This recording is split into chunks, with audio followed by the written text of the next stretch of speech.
Hello बच्चों, मेरा नाम साक्षी गुप्ता है और आज आप मेरे साथ पढ़ेंगे व्याकरण की कक्षा 6 का पाठ 22। पाठ 22 के माध्यम से हम पढ़ेंगे अपठित गद्यांश। किसी निबंध, लेख या कहानी के वे गद्यांश जिन्हें विद्यार्थियों ने अपने पाठ्यक्रम में न पढ़ा हो, अपठित गद्यांश कहलाते हैं। परीक्षा में अपठित गद्यांश के आधार पर विद्यार्थियों से प्रश्न पूछे जाते हैं ताकि उनकी ग्रहण क्षमता का विकास हो सके, साथ ही उनके ज्ञान का परीक्षण हो सके। अपठित गद्यांश को हल करते समय निम्नलिखित बातों का विशेष ध्यान रखना चाहिए। आइए देखते हैं कौन कौन सी बातों का विशेष ध्यान रखना चाहिए। कि गद्यांश को कम से कम 3 बार पढ़ना चाहिए। पढ़ते समय मुख्य बिंदुओं को रेखांकित करना चाहिए। गद्यांशों में आए कठिन शब्दों का अर्थ समझने का प्रयत्न करना चाहिए। प्रश्नों के उत्तर अपने शब्दों में लिखने चाहिए। उत्तर की भाषा सरल एवं स्पष्ट होनी चाहिए तथा उसमें अपनी ओर से कुछ भी नहीं जोड़ना चाहिए। गद्यांश का शीर्षक छोटा तथा आकर्षक होना चाहिए। यहाँ कुछ अपठित गद्यांश दिए जा रहे हैं, इन्हें पढ़िए और समझिए। ज्ञान प्राप्ति के साथ पर्यटन द्वारा हमें सरस और रुचिपूर्ण मनोरंजन भी प्राप्त होता है। विभिन्न स्थानों, वनों, पहाड़ों, नदी, तालाबों और सागर की उत्ताल तरंगों का अवलोकन कर मन झूम उठता है। पर्यटन हमारे स्वास्थ्य के लिए भी हितकर है। जलवायु परिवर्तन से चित्त में सरसता और उत्साह का संचार होता है, जिससे हम प्रसन्न मन स्थिति में रहते हैं, जो हमारे अच्छे स्वास्थ्य की अनिवार्य शर्त है। देशाटन के दौरान हमें अनेक असुविधाओं और कष्टों का भी सामना करना पड़ता है। इन्हें सहन करने तथा इनका समाधान ढूंढ लेने पर हमें अद्भुत खुशी का अनुभव होता है। आइए देखते हैं, उपयुक्त गद्यांश को पढ़कर पूछे गए प्रश्नों के उत्तर दीजिए। पर्यटन से हमें क्या प्राप्त होता है? मनोरंजन। स्वास्थ्य की अनिवार्य शर्त क्या है? प्रसन्नता। उपयुक्त गद्यांश का शीर्षक चुनिए। इसमें पर्यटन और ये क्या है? हमारी खुशी का कारण। आइए चलते हैं आगे अगले पृष्ठ पर। सागर शब्द का उपयुक्त पर्यायवाची बताइए। समुद्र। ज्ञान शब्द का विलोम बताइए। अज्ञान। आइए पढ़ते हैं दूसरा अपठित गद्यांश। महाभारत का युद्ध प्रारंभ होने से पूर्व दोनों पक्षों की सेनाएं आमने सामने खड़ी थीं। उसी समय धर्मराज युधिष्ठिर अपने रथ से उतरकर कौरव सेना की ओर आए। युधिष्ठिर को अपनी ओर आते देख भीष्म पितामह, गुरु द्रोणाचार्य व कुल गुरु कृपाचार्य अपने अपने रथों से नीचे उतरे। धर्मराज ने क्रमशः उनके चरण स्पर्श किए तथा युद्ध की अनुमति और आशीर्वाद मांगा। तीनों ने उन्हें विजयी भव कहकर युद्ध में विजय प्राप्त करने का आशीर्वाद दिया।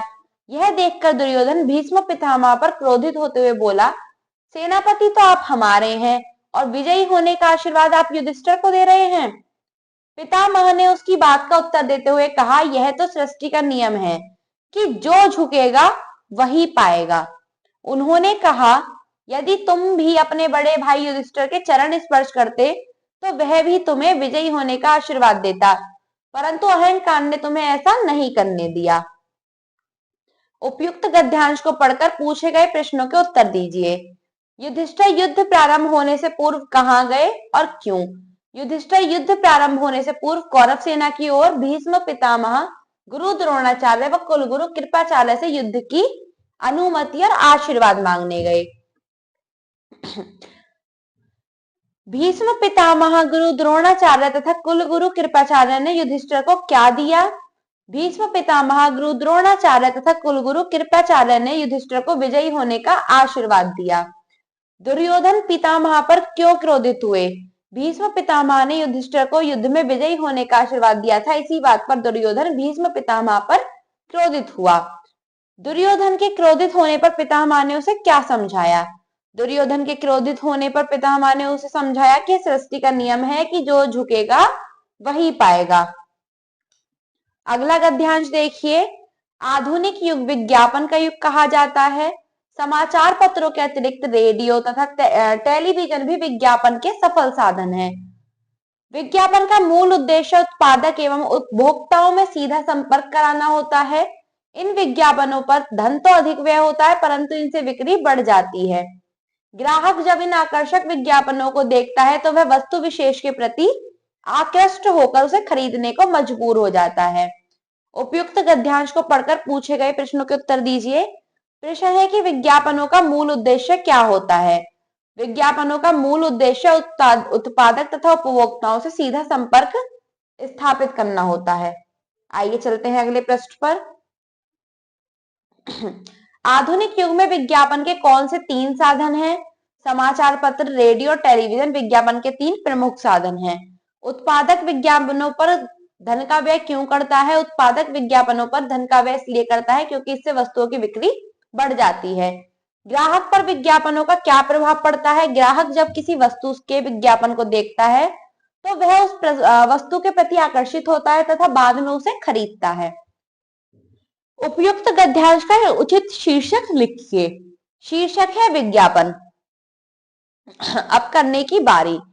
निम्नलिखित गद्यांशों को पढ़कर पूछे गए प्रश्नों के उत्तर दीजिए। मनुष्य अपनी क्षमता या सामर्थ्य के अनुसार परहित कर सकता है। वह धन से या मन से या तन से या तीनों से दूसरों की भलाई कर सकता है। दूसरों के प्रति सच्ची सहानुभूति करना भी परहित है।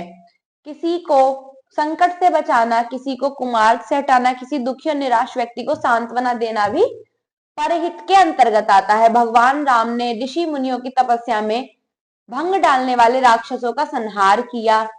ईसा मसीह ने लोगों का उत्थान किया। सम्राट अशोक ने स्थान स्थान पर कुएं, तालाब आदि खुदवाकर तथा वृक्ष लगवाकर जनता का उपचार किया। यही मानव का प्रमुख धर्म है।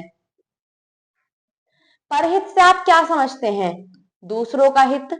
मनुष्य परहित किन तरीकों से कर सकता है? तन से, धन से, मन से। मनुष्य तीनों से कर सकता है। इस गद्यांश में किन किन महापुरुषों के बारे में बताया गया है? राम, अशोक, ईसा मसीह, तीनों के बारे में। आइए चलते हैं आगे। सम्राट अशोक ने परहित हेतु क्या कार्य किए? कुएं खुदवाए, तालाब खुदवाए, वृक्ष लगवाए। उन्होंने ये तीनों काम किए। मनुष्य का मुख्य धर्म क्या है? परहित करना।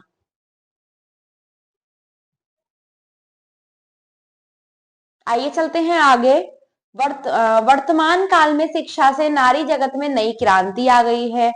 कल तक जो रूढ़िवादी माता पिता अपनी कन्याओं को शिक्षा दिलाने का विरोध करते थे, आज वे स्वयं अपनी कन्याओं को शिक्षा दिलाने के लिए आतुर रहते हैं। विद्यालयों की कमी को पूरा करने के लिए सह शिक्षा आरंभ की गई। आज हम जिस शिक्षित नारी की छवि देखते हैं वह प्राचीन नारी से सर्वथा भिन्न है।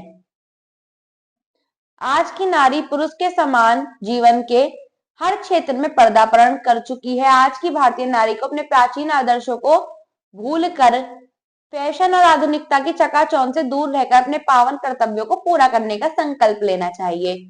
वर्तमान काल में शिक्षा से नारी जगत में क्या क्रांति आई है और सह शिक्षा क्यों प्रारंभ की गई? इसका उत्तर लिखेंगे आप। वर्तमान काल में शिक्षा से नारी जगत में नई क्रांति आ गई है और विद्यालयों की कमी को पूरा करने के लिए सह शिक्षा आरंभ की गई। अगला है, आज की भारतीय नारी को कौन सी सावधानियां बरतनी चाहिए? आज की भारतीय नारी को अपने प्राचीन आदर्शों को ना भूलकर फैशन और आधुनिकता की चकाचौंध से दूर रहकर अपने पावन कर्तव्यों को पूरा करने का संकल्प लेना चाहिए। आज की प्राचीन भारतीय नारी किस बातों में भिन्न है? आज की नारी पुरुष के समान जीवन के हर क्षेत्र में पदार्पण कर चुकी है। उपयुक्त गद्यांश का उचित शीर्षक लिखिए।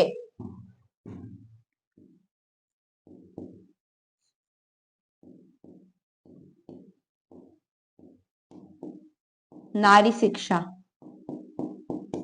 आइए चलते हैं आगे। आजकल मानव अपनी आवश्यकताओं की पूर्ति के लिए वनों को काटता जा रहा है, जिसके कारण जलवायु में परिवर्तन आया है। जमीन बंजर होने लगी है तथा प्रकृति का संतुलन बिगड़ गया है। पौधे मिट्टी से खनिज, लवण और पानी प्राप्त करते हैं। मिट्टी पौधों की वृद्धि के लिए अति आवश्यक है। पौधों की जड़ें मिट्टी के कणों को जकड़े रहती हैं और उसे बह जाने से रोके रखती हैं। जमीन पर गिरे हुए पत्ते भी ऊपर की मिट्टी को पानी के साथ बहा ले जाते हैं। इसी मिट्टी को कटाव कहते हैं। मिट्टी के कटाव से महत्वपूर्ण जैविक पदार्थ खो जाते हैं तथा भूमि बंजर हो जाती है। प्राय यह भी देखा गया है कि जहां वन अधिक नहीं होते वहां वर्षा कम होती है और जब होती है तो बाढ़ आती है।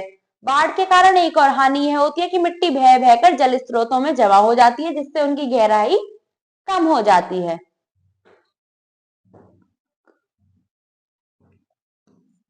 मिट्टी के कटाव से कौन कौन सी हानियां होती हैं? तो मिट्टी के कटाव से महत्वपूर्ण जैविक पदार्थ खो जाते हैं तथा भूमि बंजर हो जाती है। प्रश्न 1, वनों की कमी के कारण क्या क्या परिवर्तन हुए हैं? आप लिखेंगे वनों